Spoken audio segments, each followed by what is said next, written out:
Astro பக்தி tax நேயர்களுக்கு doctor Saidai ராஜாவின் அன்பான வணக்கங்கள். நாம் இந்த எபிசோடில் குரு பெயர்ச்சி பலன்களை பார்க்க போகிறோம்.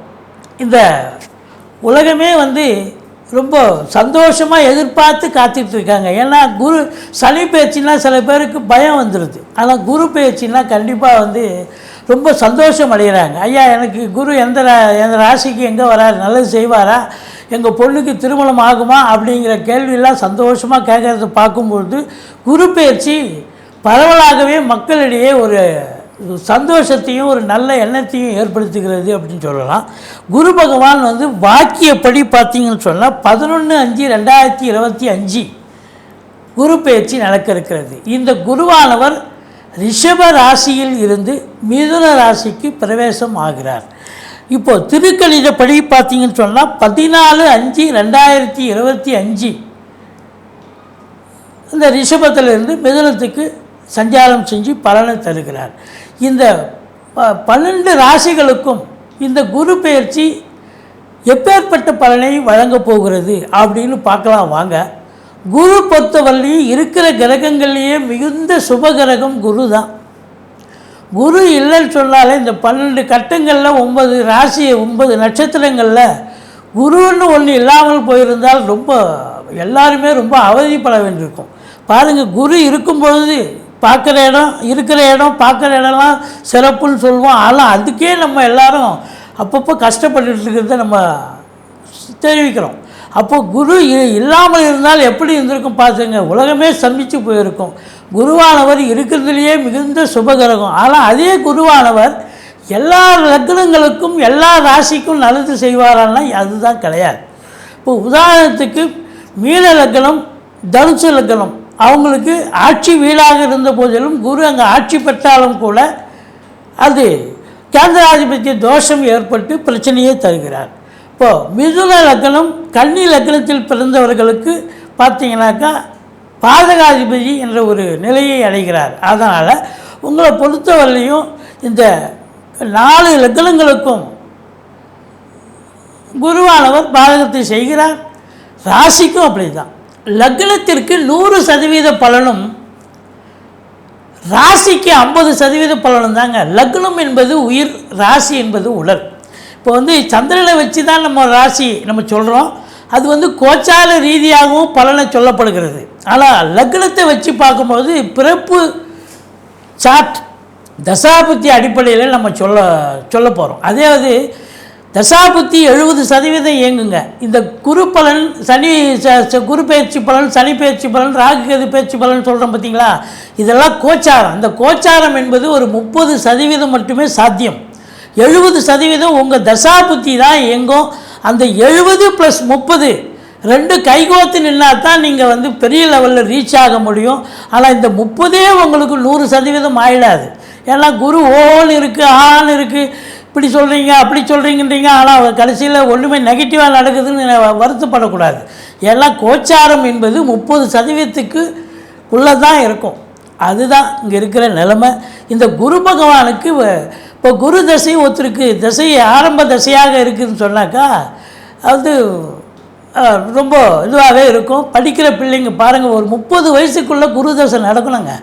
நடந்ததுன்னு சொன்னால் படிப்பு ரொம்ப நல்லா சிறப்பாக இருக்கும். அடுத்தது பார்த்திங்கன்னா ஒருத்தருக்கு குரு தசை 16 ஆண்டு காலம் சூப்பராக இயங்கும்.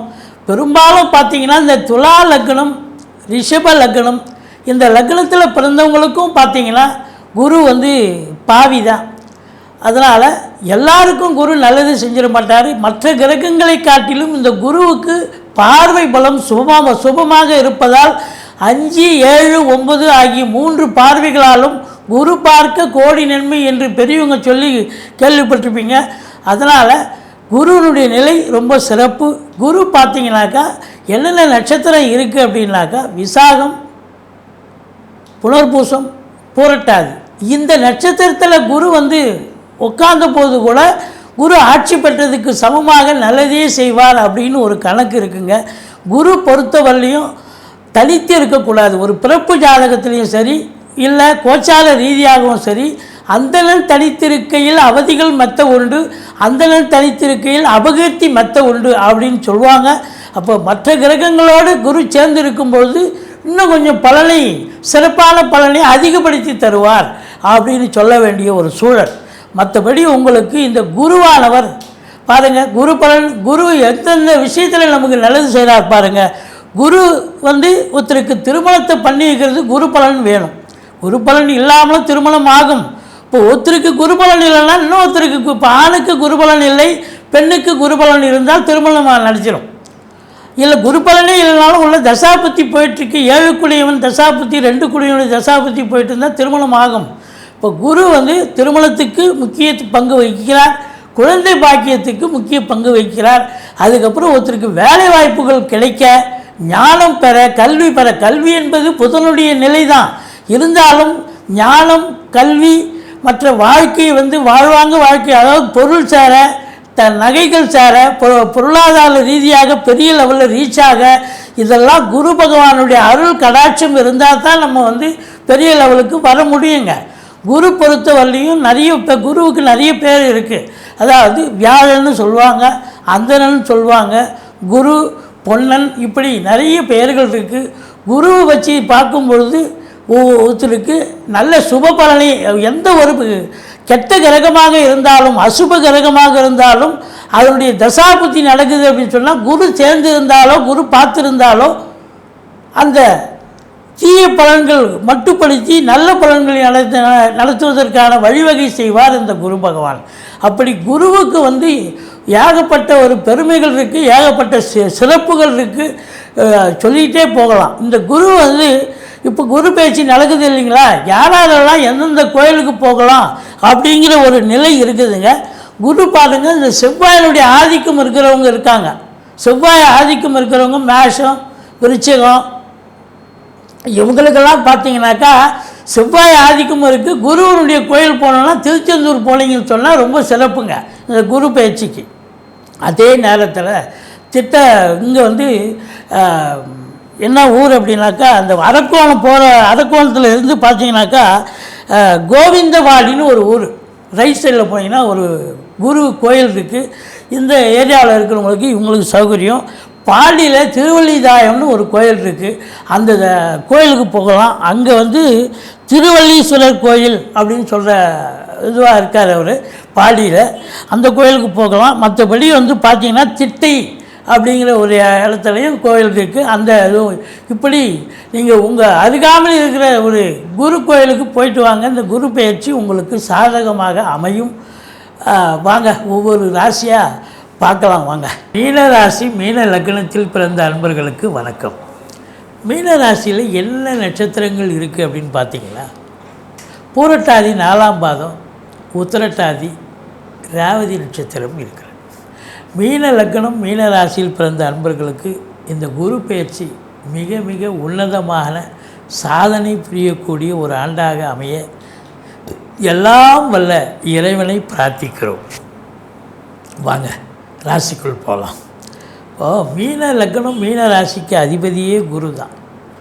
1-10க்கு ஆதிபத்தியம் பெற்றவர் 4ஆம் இடத்துல போய் உக்காந்துருக்கார். ஆக்சுவலாக பார்த்திங்கன்னா ரொம்ப ஆர்த்தடாக்ஸாக போனீங்கன்னா கேந்திராதிபத்திய தோஷம்னு சொல்லணும். இப்போ 1 10 4 போய் உட்காந்துருக்காரு, கேந்திராதிபத்திய தோஷம்னு சொல்லணும். இருந்த போதிலும் கோச்சார கிரகங்கள் 4ஆம் இடம் ஸ்தான பலம் இல்லை குருவுக்கு. இருந்த போதிலும் இருக்கிற இடத்த நல்லது செய்வார் குரு பகவான், அவ்வளோதான். பார்க்குற இடம் இன்னும் சூப்பர் அப்படின்னு சொல்லணும். ஏன்னா 10ஆம் இடத்தை குரு பார்க்க போகிறார். தொழிலில் கொடிகட்டி பறக்க போகிறீங்க. உத்தியோகத்தில் பதவி உயர்வு, ஊதிய உயர்வு, சூப்பர் அருமையான நேரம். இல்லைங்க, யார் லட்சணி நடக்கட்டும். 19 வயசுக்குள்ளே இருக்கிறவங்களுக்கு தாங்க பிரச்சனை. முதல் ரவுண்டு நடக்கிறவங்க பிள்ளைகளுக்கு எதிர்பார்த்த மார்க்கு வராது, எதிர்பார்த்த கோர்ஸு கிடைக்காது, சேர்ந்து படிக்க முடியாது. இப்படிலாம் கொஞ்சம் பிரச்சனைகளை கொண்டு வரும். இல்லை ஏற்கனவே ஒரு கோர்ஸ் சேர்ந்துருப்பாங்க, எனக்கு பிடிக்கலன்னு வந்துடுவான். 4 லட்ச ரூபா பணம் கட்டிட்டு திரும்பி வந்துடுவான், எனக்கு வேறு கோர்ஸ் சேர்த்து விடு, எனக்கு அது பிடிக்கல. ஸோ இப்படிலாம் சில பிரச்சனைகளை கொண்டு வரும் முதல் ரவுண்டு நடக்கிறவங்களுக்கு. ஆனால் 2வது ரவுண்டு நல்லதே செய்யும். Second round is always best round. அதுவும் ஃபினான்ஷியலாக ஜெயிக்கக்கூடிய ஒரு ஆண்டு. சங்கடம் தீர்க்கும் சனி பகவானே, மங்களம் பொங்க மனம் வைத்தருள, சச்சரவின்றி சனீஸ்வர தேவை இச்சகம் வாழ்க இன்னருள் தாத்தா. இந்த சுலோகத்தை சொல்லுங்கள். சனிக்கிழமை தோறும் எள்ளெண்ணெய் தீபம் விட்டு வாருங்கள். பல அற்புதங்களை பார்க்க போகிறீர்கள். நீங்கள் சாதிக்க போகிறீங்க அப்படின்னு சொல்லலாம். தாய்க்கு இது நாள் வரைக்கும் தாய்க்கு தேக ஆரோக்கிய குறைவு ஏற்பட்டிருக்கும். இப்போ அவங்க எழுந்து நடமாட துவங்குவாங்க, நல்லா இருப்பாங்க. She is all right perfectly அப்படின்னு சொல்கிற அளவுக்கு தேக ஆரோக்கியம் சிறப்பாக இருப்பாங்க. வண்டி வாகனங்கள் வச்சு பொழப்பு நடத்தக்கூடியவர்களுக்கு நல்ல சவாரி கிடைச்சி நல்ல சம்பாத்தியம் கிடைக்கும். நீங்கள் எதிர்பார்த்ததை விட ரெட்டிப்பு வருமானம் வரும். படிக்கிற பிள்ளைங்க நல்லா படிக்க வைக்கக்கூடிய ஒரு காலகட்டம். உங்கள்கிட்ட ஃபினான்ஷியல் சவுண்டு இருக்கிறதால நீங்கள் நல்லா படிக்க வைப்பீங்க அப்படின்னு நம்ம சொல்கிறோம். சரி, 4ஆம் இடம் சுகஸ்தானம். நல்ல சுகவாசியாக இருப்பீங்க, அதில் ஒன்றும் குறை கிடையாது. குரு பார்வை கோடி நன்மை. 8ஆம் இடத்தை குரு பார்க்குறார். 8ஆம் இடம் என்பது ஒரு அசிங்கம் அவமானத்தை கொடுக்கக்கூடிய இடம். அப்போ 8ஆம் இடத்தை குரு பார்க்குறார் அப்படின்னா எந்த அசிங்கமும் அவமானமும் இல்லாமல் நல்ல ஒரு கௌரவமாக சந்தோஷமாக வாழ்க்கை நடத்தக்கூடிய ஒரு ஆண்டு இந்த ஆண்டு. மீன லக்னம் மீன ராசியில் இருக்கவங்க ஒரு வீடு வாங்கியிருப்பீங்க, இடம் வாங்கியிருப்பீங்க, இஎம்ஐ கட்டணும், இல்லை வண்டி கார் வாங்கியிருப்பீங்க, இஎம்ஐ கட்டணும், தாராளமாக கட்டலாம், ஒன்றும் குறை கிடையாது. எல்லாம் 10ஆம் இடம் சிறப்பாக இருக்க, வருமானம் வரத்தானே வரப்போகுது, அதனால் ஒன்றும் பயம் வேண்டாம். தொழில் மேன்மை உத்தியோக மேன்மை இருக்குது சிறப்பாக. தொழில் காற்றுள்ள போது சுருட்டிக்கொள்ளுன்னு பெரியவங்க சொல்லியிருக்காங்க. அப்போ இந்த நேரம் நீங்கள் 4 குரு இருந்தாலும் 10ஆம் இடத்தை பார்க்குறதால தொழில் வளர்ச்சி உத்தியோக வளர்ச்சி சிறப்பு மேன்மை சிறப்பாக இருக்கும். அதனால் இப்போ வருமானம் சிறப்பாக வரும். அப்போ வருமானம் வருதுன்னு சொன்னால் அப்போ நீங்கள் ஏங்க அசிங்கம் அவமானம்லாம் வரப்போகுது, ஒன்றும் கிடையாது. சூப்பராக நல்லா இருப்பீங்க. அடுத்தது 10ஆம் இடத்தை குரு பார்க்குது. தொழிலில் விஸ்தீர்ணம் பண்ணுங்கள், எக்ஸ்டெண்ட் பண்ணுங்கள். தொழிலை இன்னும் விரிவாக்கம் பண்ணுங்கள், இல்லை இன்னொரு பிரான்ச்சு ஓப்பன் பண்ணுங்கள். கண்டிப்பாக சிறப்பாக பண்ணுவீங்க. உங்களுடைய கமாடிட்டிலாம் விற்று போயிடும். வாடிக்கையாளருடைய வருகையால் உங்கள் பிஸ்னஸே களை கட்டும் அப்படின்னு சொல்லலாம். இப்போது கவர்மெண்ட்டில் இருக்கிறீங்க, அரசு உத்தியோகத்தில் இருக்கிறீங்க அப்படின்னாக்கா உங்களுக்கு பதவி உயர்வு ஊதிய உயர்வு இதெல்லாம், அதாவது காவல்துறை, தீயணைப்புத்துறை, மருத்துவத்துறை, இராணுவத்துறை, ஐஏஎஸ், ஐபிஎஸ், ஐஎஃப்எஸ், அதுக்கு நிகரான பணியில் இருக்கும் அன்பர்கள், கலைநிலை ஊழியர்கள் அத்துணை பேர்களுக்கும் ஒரு பொன்னான ஒரு ஆண்டு இந்த ஆண்டு. பதவி உயர்வு ஊதிய உயர்வு டிரான்ஸ்ஃபர் இதெல்லாம் சிறப்பாக. சலுகைகள் என்னெல்லாம் லோன் ஃபெசிலிட்டிஸ் வேணுமா கண்டிப்பாக கிடச்சிடும். தனியார் தொழில் இருக்கீங்களா ப்ரொமோஷனெலாம் கிடைக்கும். இப்போது கவர்மெண்ட்லேயே இருக்கீங்க, சில பேர் கூடுதல் பொறுப்புகள் வழங்குவாங்க. நீங்கள் நல்லா வேலை பார்க்குறீங்கன்னா அந்த சீட்டையும் சேர்த்து செய்யுங்க அப்படின்வாங்க. அந்த அளவுக்கு நிர்வாகத்தால் பாராட்டுதல்கள் கிடைக்கும். அதுக்கு தகுந்த ரெமுனரேஷனும் கிடைக்கக்கூடிய ஒரு ஆண்டாகத்தான் இது அமைகிறது அப்படின்னு சொல்லலாம். மற்றபடி பதவி உயர்வு ஊதிய உயர்வு சிறப்பாக இருக்கும். 10ஆம் இடம் என்பது மாமியாரை குறிக்கக்கூடிய இடம். அப்போ மாமியாருக்கு அந்த குரு பார்க்குதுன்னா மாமியாருடைய தேக ஆரோக்கியம் சிறப்பாக இருக்கும், ஒன்றும் பயப்பட வேண்டாம். ரொம்ப நல்லா இருப்பாங்க. அவங்க எழுந்து நடமாட தூங்குவாங்க. வயோதிகம் காரணமாக இருந்தாலும் இப்போ இந்த ஆண்டு அவங்களுக்கு தேக ஆரோக்கியம் சந்தோஷம் கேட்டது கிடைக்கும். சந்தோஷமாக இருப்பாங்க, ஜாலியாக இருப்பாங்க.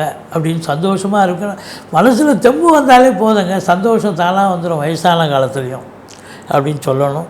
மற்றபடி உங்களுக்கு 12ல் ராகு இருக்குது, சூப்பருங்க. 12ஆம் ராகு மட்டும் இல்லை, குரு பார்க்குறார்.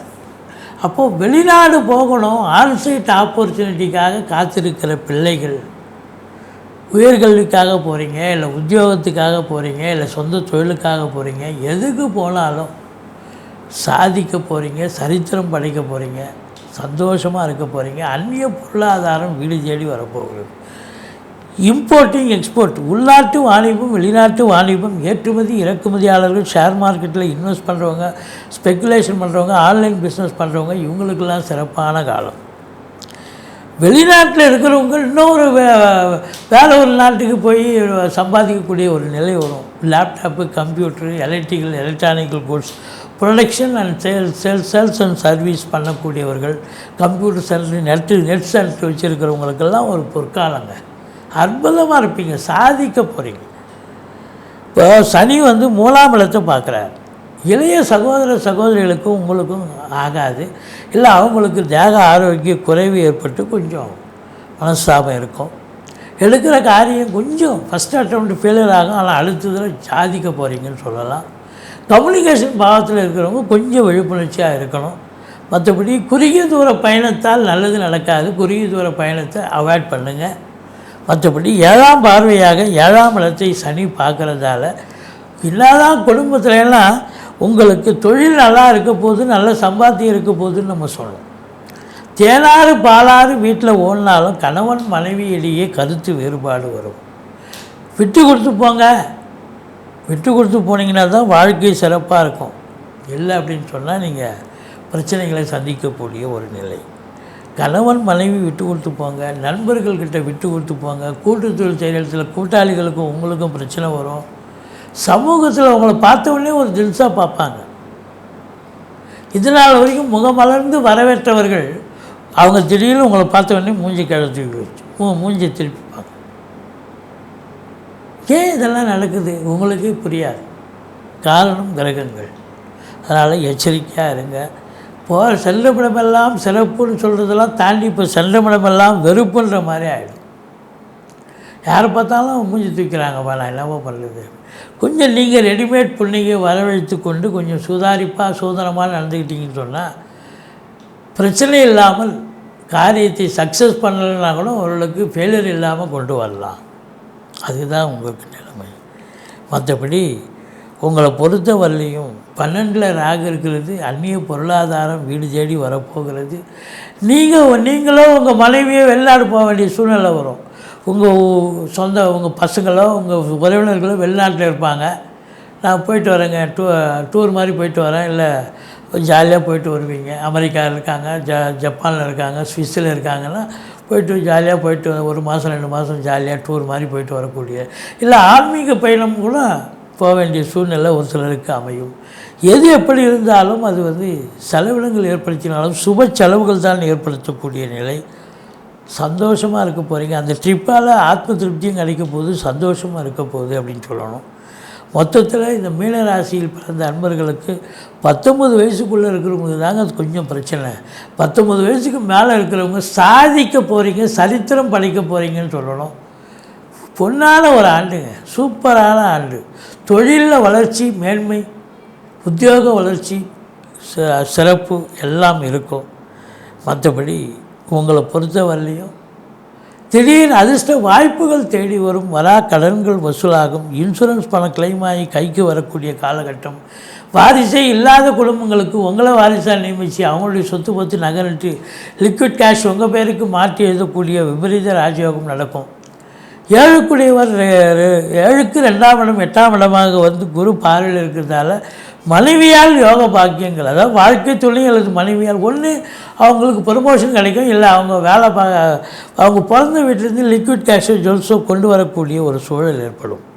மொத்தத்தில் இந்த மீன ராசியில் பிறந்த ஆண்களுக்கு அது அரசு உத்தியோகமாக இருக்கலாம், தனியார் துறையாக இருக்கலாம், இல்லை சொந்த தொழிலாக இருக்கலாம், ஒரு முன்னேற்றகரமான ஒரு ஆண்டு. பெண்களுக்கும் சாதகமான ஒரு ஆண்டு, சந்தோஷமான ஆண்டு. மாணவ செல்வங்களுக்கு நிச்சயமாக உங்களுக்கு நல்ல மதிப்பெண்கள் பெற்று சாதிக்கக்கூடிய ஒரு ஆண்டு. அரசியல்வாதிகளுக்கு பொற்காலம். பல திருப்பங்கள் இருந்தாலும் உங்களுக்கு மேலிடத்தில் செல்வாக்கினை பெற்று சாதிக்கக்கூடிய ஒரு தருணம். கலைஞர்கள் மற்றவர்களால் பாராட்டப்பட போகிறீர்கள். கலைஞர்களுக்கு ரெகக்னேஷன் கிடைக்கப் போகிறது என்று சொன்னால் மிகையாகாது. மொத்தத்தில் மீன ராசி மீன லக்னத்தில் பிறந்தவர்களுக்கு இந்த ஆண்டு சூப்பரான ஒரு ஆண்டு. சாதிக்க போகிறீங்க, சரித்திரம் படைக்க போகிறீங்க. உங்களை உலகமே திரும்பி பார்க்க போகிறது என்று சொன்னால் மிகையாகாது. நன்றி. வாழ்க வளமுடன்.